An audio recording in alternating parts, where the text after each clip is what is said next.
and welcome back to my talk show, Let's Talk About It with Richa. Today, I have a beautiful guest. I've known her for a little while, and I'm so amazed by what she does and the way she does it. Janelle Anderson, welcome to our show. I'm so grateful that you're here. Thank you, Richa. I'm so excited to be here as well. Thank you for having me. I am so thrilled that you're here because people be you should be just as excited as I am because you have so much to learn. And before we go into what you do, I hope, Janelle, that you can tell my audience a little bit about your entrepreneurial journey, how you got started, and if there is any point that you felt that you had to pivot and change. Oh, yes. Much times of that, many times of that. So I've been a coach now for 10 years. But before that, my husband and I had a couple of brick and mortar businesses. So I wasn't new to business. Hmm. I even was an entrepreneur in my younger years because I sold Avon door to door and Oh, Mary wow. Kay and yeah, things like that.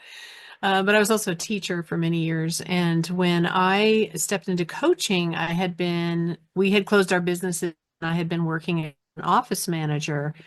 And it was okay. I was good at it and I liked my boss and I liked the people I worked with, but I was finding myself feeling kind of bored, like there's got to be more for me. I was in my late 50s, almost 60 by this point, and I'm thinking, retirement, am I going to be happy just working, like looking at spreadsheets and balancing budgets and ordering supplies for the next 5 years, or is there something more? So I just began to earnestly seek what that might be.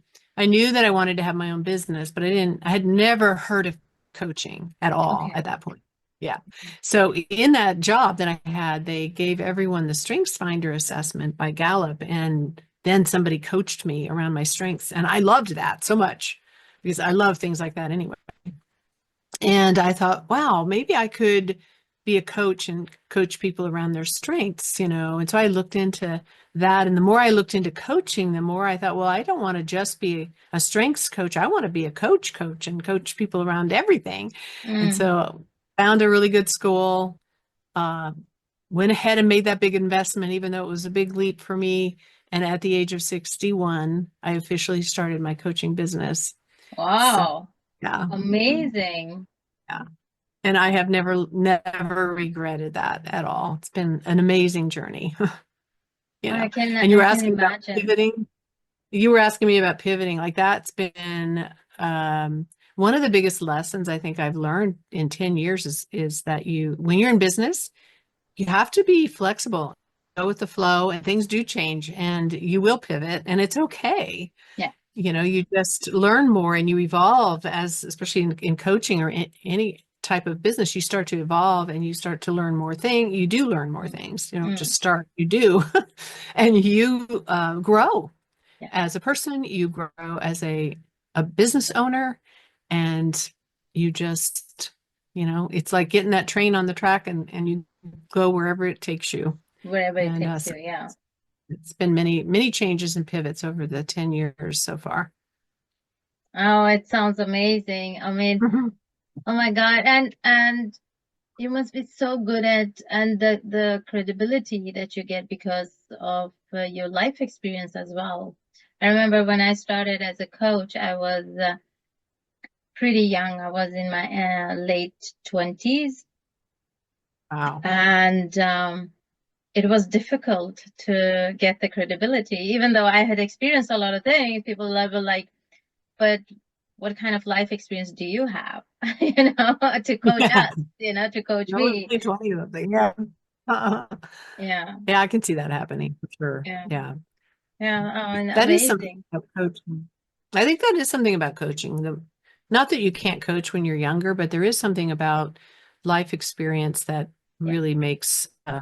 you a better coach. Yeah. It does. It does. It definitely does. So, but tell us about what you do now. What is your business all about? So my business name is Emerging Life Coaching, and I started off coaching women going through that midlife change. So, emerging from the cocoon and spreading their wings, and that's where the name of my business comes from. And that's still a very important part of it. But what I do now is I help coaches to grow a thriving, prosperous business by hosting virtual events. So I'm called the virtual events visionary right there. And Mhm. also speak, because you need to be out there and Mm, you need to be easily found by those people that are looking for you. yeah. And so one of the best ways to do that is to host your own virtual events. People are online all the time now. It's a big industry. Virtual events industry is a $400 billion industry. So I love doing events. I love doing workshops. I've always done them. I started off doing workshops in the local library, and I started just in my local area in my first few years as a coach, just holding regular workshops every month and Mm, speaking on a topic. And out of that came a lot of clients because, I had a group of women in front of me. So that has evolved and changed, developed. I've learned how to I've learned a lot of the secrets. There's a secret formula to running an event and then converting the attendees into clients by making the right offer in the right way. Like that was mm, something I didn't understand for a long time. So I really work with coaches to craft that event, that workshop or masterclass or whatever they're doing so that it flows naturally throughout from beginning to end and takes people right into that offer that next step with you. And then it helps the coaches build their business and continue to attract new clients and continue to have a stream of income. It's something that can become like the fuel for your engine for your business. It just yeah. continually feeds into your business. Yeah. Yeah. Wow. Yeah. I I love your workshop. I attended it and I learned a lot. And because I've hosted a lot of virtual events also since COVID, I used to have a conference with in-person conference, which we put on online. So we were very early in 2020. We put the whole conference online, so it became, one of the first events I did online. And but it's so right what you say that it's almost an art to be able to sell in the end of the event, be able to monetize it, the whole thing, because there's a lot of energy and a lot of focus that goes into them. And then a lot of people are so good in delivering the content, and the content is really Right. good, but to actually leverage that to get steady clients out of it, that's the trick. A lot of people are not able to learn, and it doesn't fall naturally. It's like I deliver, but then in the beginning I was like I would deliver and it's like, why did I do the event, because I'm such with no clients buying, and it's like, why did I do the event? People, yes, they signed up and they love the content, but I'm not getting Yep. anything out of it. It was something that a lot of my clients also had in common. Yeah, and I experienced that too for many years. It can be really frustrating because you don't know what you're not doing. You don't know what you don't know. And there are a lot of nuances to that whole process and what makes people want to buy, understanding Mm, the psychology there, that yeah. there's science behind it actually. And boy, once I started learning that, I was like, oh my gosh, I never realized that. I just thought I could just bring a topic and teach, and everybody loved it, like you said, and had a great time, but they weren't buying or not very many. And I knew I was missing something, because I could see other people making a lot of money from their events. And I'm like, what is it they're doing? I can't figure it out, you know? Yeah.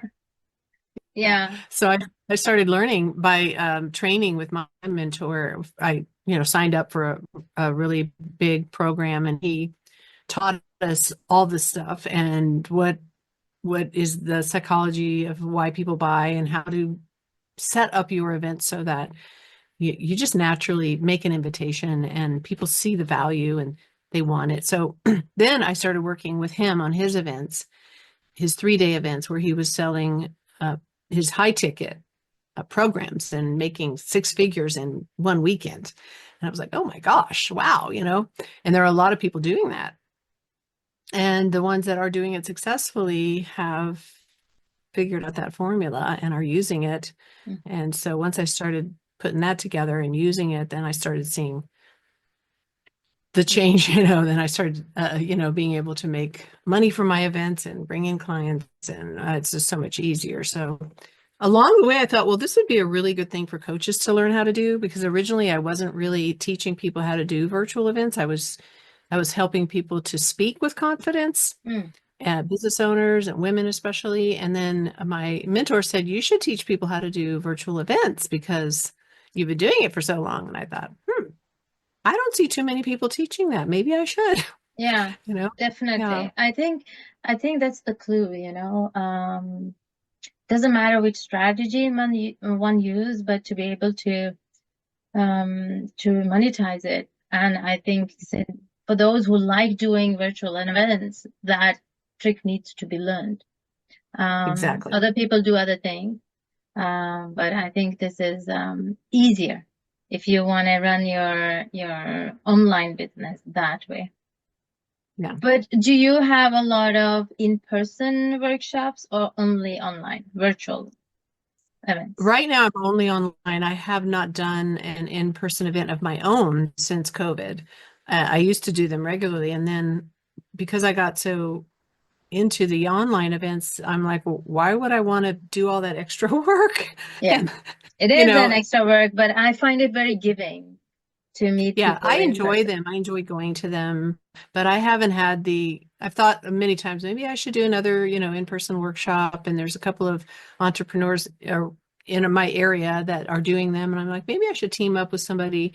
It just hasn't been like top of my list because Mm, I'm so involved in the virtual event space, but mhm. in-person events are great. They have a whole different energy. Yeah, I love doing them. I love being there.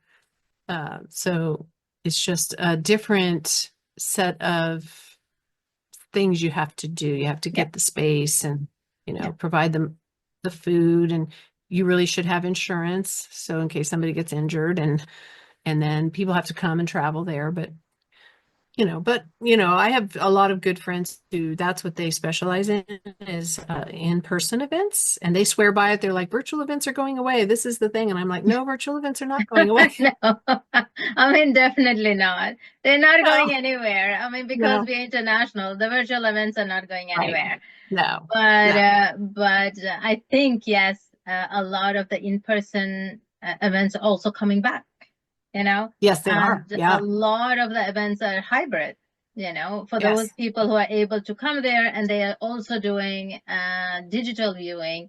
So it's not the right. same, it's cheaper, but at the same time, if I want to, be able to be a part of it, like I can't come to US to see your workshop, be a part of it. But if it is a hybrid, I can still be a part of it, feel the energy, and Mhm. don't miss out on things because I'm on the other side of the planet. So, Yes, mm, yes, I have done some hybrid events. I was teaching a course locally in person on putting together their signature talk. And so I had several local people. So we met in person because, it's better in a lot of ways for that, working together. And so I rented the room in our Chamber of Commerce has a conference room that you can use if you're a member. So we had it there, and we had the big TV screen up, and several people were there online. yeah, It was challenging though, the audio piece of it. You got to have a really good microphone, and then yeah, they're going to hear a lot of noise, and yeah, then you want to remember to ask them to, hey, don't yeah. forget about them. Yeah, you need extra set of hands and people to run that part because you're Yeah. so involved in the in-person part. So, like the guest in front of you, it's so easy to get engaged with them, but you also have to be engaged with the virtual people. And so I know it's a little bit challenging, but I think if you can master it, I think that would be the future. Yeah. I don't think any of them are going away, but I think more and more people will love the hybrid version. Yeah. So um, I'm wondering about, like, you have had success with this and you have a successful coaching business. I'm wondering, how do you define success? Hmm. Good question. So I I mean, at the heart of it, I feel successful when I have helped my clients to, when they get to that point where they actually have a business that's working for them, and they're not feeling like, that familiar frustration of where do I find my next client? And Mm. uh, I don't know what to do, and technology is too overwhelming, and I don't want to put myself out there. All those things that get in the way of coaches. I just want to coach. I don't want to market. I don't want to sell. And that really is the thing, right? When I can help them overcome all of those hurdles and they have their systems in place, they have their events in place, and they have the confidence, they've got their messaging, and they're out there speaking on podcasts and summits and running their own events, and they see this uh, the ease of it. Their financial engine is like whirring along, right? The engine of their business, all the parts are in place. And when I see that happiness, on their face, and that feeling of like, now I've got it. And that's success to me, because the more coaches that I can help to be successful so that they're transforming the lives of their clients, that's like that ripple effect, right? So Mm. if I can help coaches to become Mm. successful, then they're helping their clients be all that they want, whatever it is that they're doing with their clients. Because I can't reach everybody in the world, but I can reach the people that are meant for me, and then they get to reach more people. And Yeah. just even that, I've always loved to see people develop their strengths and their potential and be all that they're meant to be. And it's so satisfying, even as a teacher, I love to see my students, thrive and bloom and develop their strengths and have confidence and value who they are. Like all of that is at the heart of everything I do. And when I see one of my clients running an event and they're like shining their light and sharing their content and making a difference, it's very fulfilling Yeah. for me, Yeah. for sure. Yeah, I can feel it. I definitely, it's a lovely way to describe it. Thank you. Mm. Um, Yes. so do you have a secret or a routine for how you manage your time? Such a good question, because that's such a challenge. It is a I mean, challenge for a lot of entrepreneurs, so that's why it I really is. always ask you that. How do you Yeah. manage your time? Especially if you come from a world of, working for other people where your time is managed for you, basically, Yeah. to step into being an entrepreneur and now it's all on you. It's a challenge. It really is. And I I haven't been that great at it. I still struggle a lot with that, because my personality is very much go with the flow. And something can pop up. I'm like, oh, let me go do that, and forget what I have on my list to do. Them. Oh yeah, I was supposed to do that, because I just kind of do that. And so I have to really be intentional. I do time block on my calendar, and I plan my week every Sunday evening. I look at my schedule and I put blocks of time to do those things that I know need to be done, because I am famous for filling up my calendar with so many meetings that I don't have time to actually do anything. So I have to block that Oh, time. that sounds very familiar. Yes. And then I have to stick to it, because if it's on my calendar, sometimes I'm famous for like, oh, well, but I don't have to do that. I'm the boss. So it's on my calendar, but then I'll ignore it, so I have to really stick to it. And I I do sometimes and I don't other times. I'm not perfect at it yet, for sure, but that is one thing. It helps me a lot to look at my week every Sunday night and see what's coming up. And then I'll put like my top priorities for the week in that planner. I like to use a paper planner, and then look at it every day and make sure that I am doing the things that need to be done Mm, that week for those things coming up. mm, So that's one thing I do. And the other thing is that I try not to check emails all the time, like a couple times a day. I'll just go in and check emails and get rid of all the stuff I don't need, because you can really get distracted by that. And I definitely don't go on social media during my working hours unless I'm posting something. mm, But one thing that's really helped me is to hire, I have two VAs now that are helping me, and that has made a huge difference. One of them is really taking control over the managing of my JV partners, my collaborations with others, because that can get very complicated. mm. And so she's starting to set up, in Asana, which is a really great software to help you manage tasks and projects and things. And she's a project manager. So I'm like, oh, good. You can Yeah. keep me straight. Yeah. Yeah, Nice. That's really helping nice. me a And lot. I think that's the clue also, to be able to delegate things Yeah. to, other people who are good at it and Hmm. can do parts of, help you and offload a lot of the work. Because as you said, Yeah. the engine and, the whole system needs to be in place, but it also needs to run continuously. And if your Yes. focus is, if you need to focus on delivering and not all the other, mundane routine stuff which other people can do easily for Exactly. you. Yes. Yes, Yeah. it's so true. It took me a long time to delegate. I'm a do-it-yourselfer. I like being in control of all of the pieces of my business, and I do. I know how everything runs. I know how to update my website. I know how to do my funnels. I know how to do all the things, but they take a lot of time, and Yes. they take time away from the things I should be focused on. And Yeah. so when I hired my first VA a couple years ago, maybe, Mm. and at first it was really hard for me to figure out, what do I have her do? I don't know if I can trust somebody else to do these things. But I gradually began to train Yeah. her and give her more to do. And then I realized, wow, this is pretty nice, Yeah. actually. Yeah. Yeah, it's amazing how once they get to know your way of doing stuff and the way, they're so I'm so dependent on mine.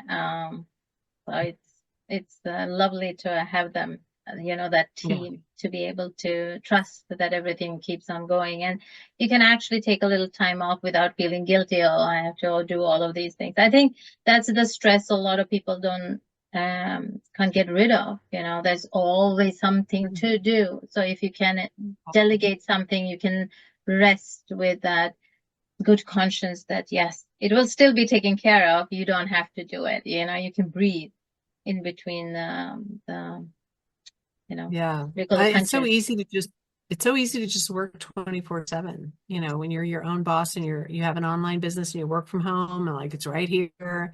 And I did that for years and years. And another thing I'm doing to help me with that time management is I stop work at 6 unless I have a meeting that night, 6 in the evening or 7 or whatever. And I'm not working in the evenings unless I absolutely have to because I have an event or something, Mm, and not working on the weekends. And that's hard to do. It's hard to tell yourself away because I enjoy my business. I enjoy what I exactly, do. exactly. We love what we Yeah. do, right? So it's but it's Yes. still work. But Right. so with all of that, I can hear that since you have VAs and you're able to, manage your time nicely. Do you have like good routines to take care of your health? Mm. What do you do to take care of your health? Yes. Oh, yes, definitely. I walk every day. My dogs demand it, but so unless it's like a blizzard outside or pouring rain, I walk every day. I walk the dogs, and I do it's called P-Volve. It's a online workout. They have tons of different workouts. I don't even know how to describe it. It's sort of like a combination of Pilates and yoga and strength training. And anyway, it's a really great system. They have different kinds of pieces of equipment that you can use, and it's all about balance and strength. And that's really helped me a lot to not only tone my muscles, but work on my balance and Mm, strengthening. Because as you get older, that gets really important. And I do that. I try to do that at least 4 times a week. mm. And it's really funny because my daughter does. She's the one that introduced me to it, and she will text me every day with her workout. And so then I'm like, oh, I have to do mine, so I have to text her mine. He's really helped me to stay with that. But I've always tried to do some kind of workout. I used to go to our local rec center for years and years with this. I loved the trainer. She was fabulous, and it was a really great class. But then it got to be where I couldn't. My schedule just got so busy. I just couldn't at the time that class went on. Mm, So I started doing Evolve, and I can really tell a difference. It really feels good. You gotta move. If you're sitting all gotta day, you've move. got to get up and move, stretch, and I do a lot of stretching as well. So, That's and during amazing. the summer, I like to bike. Yeah, I have a bike, and I used to go dancing a lot and I haven't been able to go, so I'm trying to get that back into my schedule too. Do Yeah, fun things that get. yeah, yeah. I mean, movement doesn't have to always be like fixed exercise, but that's great.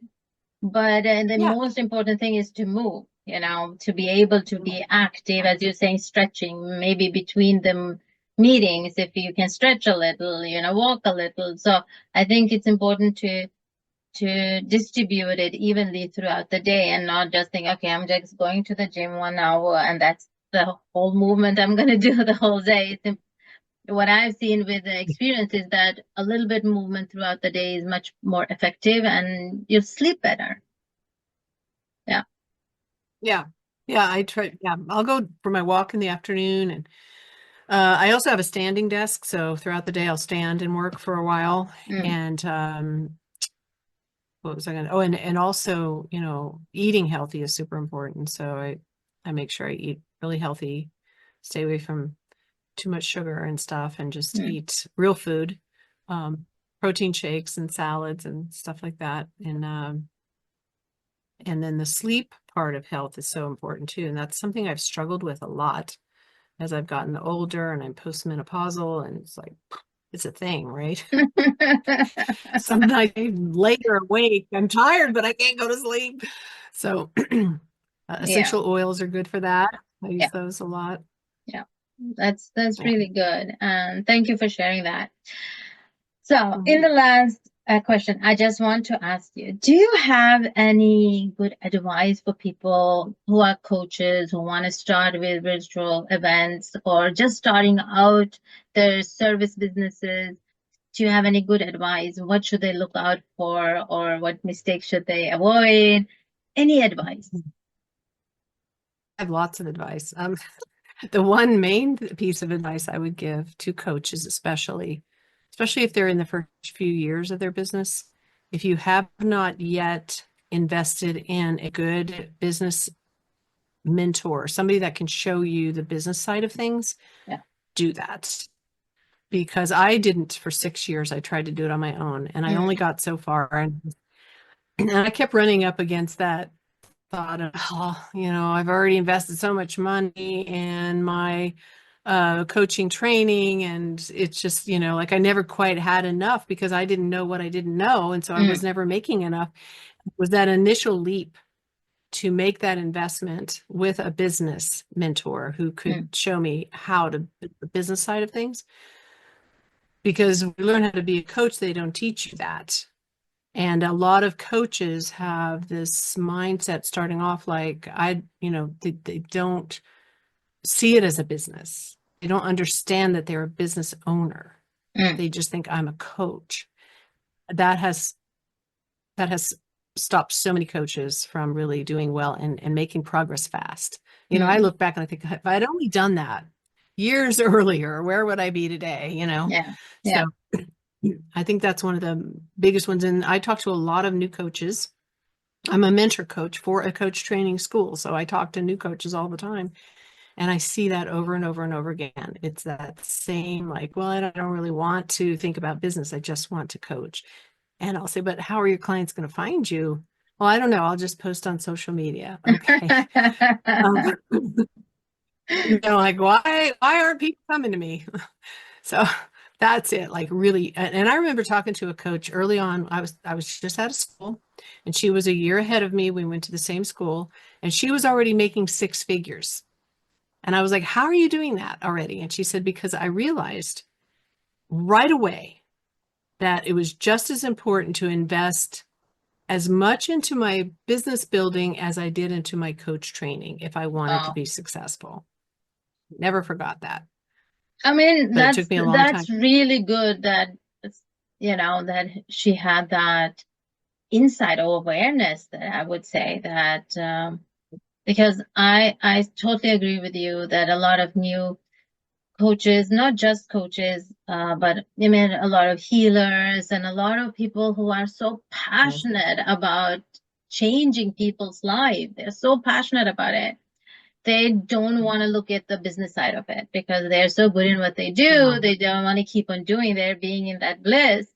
But as you say, it drains them after a little while because it's not, not being that flow of money and customers. So it's not sustainable in the long run.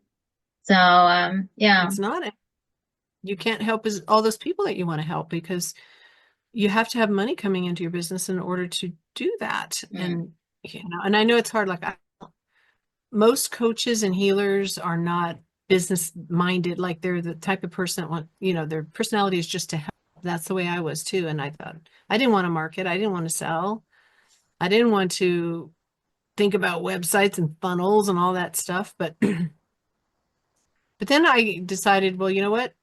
I need to learn it, and I can learn it because I can learn. I can learn anything if I set my mind to it. correct. And when I finally that flipped that switch in my brain, it was like, okay, I'm all in. I gotta learn. I'm gonna learn this, and I'm gonna be good at it. And I have. I've learned a ton of stuff, and uh, it's just amazing. But I couldn't have done it by myself. We don't do this alone. When you're an entrepreneur or solopreneur, you feel sometimes like you're all alone, and you don't have that board of directors. You don't have the peers to talk to or your boss to talk to. You're just on your own. And if you've never run a business before, you have no idea all that's involved. So it's an Coming back investment to in what you. you And said, you don't know what you don't know, right? yeah, And yeah, so that's it's very, very important to start very early. As you said, get a mentor, get somebody who can guide you yes, through the business because it is an industry in itself. It's a total education in itself. People do go to yeah, business school to learn right. that. So Yeah, you don't yeah, just say, oh, one day you want to do good, so you don't become a medical doctor. You do yeah, take the education, and that's how business is as well. It's an education, separate education. But yes, you can learn while you're doing it. It's a practical thing you can keep on learning, but you do need somebody who can guide you through it. Otherwise, you're going to struggle. And why yeah, wait? exactly. Exactly. You can choose to be like me and be like, well, I'm going to do it by myself. And then 6 years in, you realize, oh, wow. And I finally thought, well, I could keep on doing what I've been doing, but I'll probably get the same result. Exactly. Exactly. I always So say if you want a different result, you have to change the recipe. You have to change something. you do. Yeah. Yes. Yes. Don't be Yeah. afraid to do that. That's the best thing you could do. Thank you, Janelle, for your wisdom, your time, and your advice. And thank you so much for sharing your story and inspiring us to move forward and, start hosting virtual events. As I understand, you have a workshop teaching Mhm. how to, host the event, how to build it, and how to sell in the event, right? Yes, I have a workshop I do every month. It's called the Virtual Edge Workshop because it gives you an edge. And I share how to leverage the power of virtual events. There's a lot of money out there to be made, and why not you make some too? And so I teach my formula, 7 steps of how to put together a workshop. It's centered around that type of event because that is your core event. And the easiest event to start with is an hour and a half workshop, masterclass, whatever you want to call it. And so I teach all the steps to put it together, how to get people in the room, how to engage with them, and how to put together your content and your offer and promote it and all those things. And so it's a pretty cool workshop, and it's we do a little bit inside the workshop where I have them start to think what would be a good topic. Mhm. There's so much to it. You have to have a topic that has to match with your audience and your offer. What's that look like? And so we do some of that work together in the workshop, but I give everyone that framework. And when they register, they actually get my checklist, my events checklist to go along with it. So Amazing, it's pretty amazing. cool. I loved it. Yeah. I thought it was amazing. So, people, we will share the link.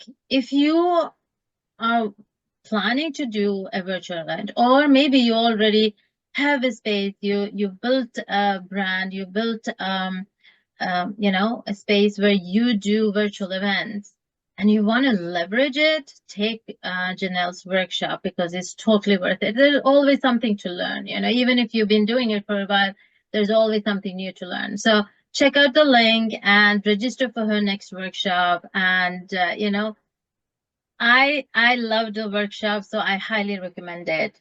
So thank you, Thank you. Janelle, again for You're joining welcome. us here. Thank you for sharing your wisdom and giving advice, and thank you for sharing your story. Thank you. Thank you for having me. I really enjoyed this conversation, and I hope that your listeners learn a ton from you. I'm sure they are. And just go out there and be the best you can be, right? Be the best you can be. So until next time, people, take care of yourself, be kind to yourself and to others.